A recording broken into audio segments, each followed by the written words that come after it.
Saudi আরব প্রবাসীদের জন্য একটা ব্যাড নিউজ। আসলে বর্তমানে সৌদি আরবে ইকামা থাকলে যেই, না থাকলে সেই।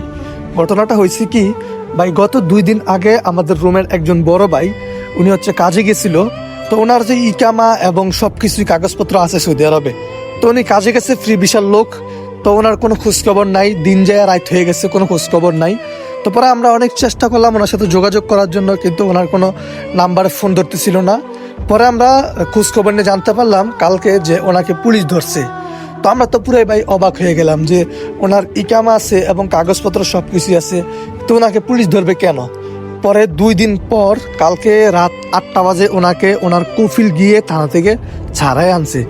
তার মানে এটা দিয়ে কি বোঝা যায় ভাই, বর্তমানে সৌদি আরবে আপনার অবস্থাটা এমন হয়ে গেছে, আপনার ইকামা থাকুক আর না থাকুক, পুলিশ আপনাকে রাস্তাঘাটে দেখলে আপনাকে ধরবেই। এবং বর্তমানে অবস্থা এমন যে আসলে ভাই কোথাও বের হওয়াটাও খুবই মুশকিল।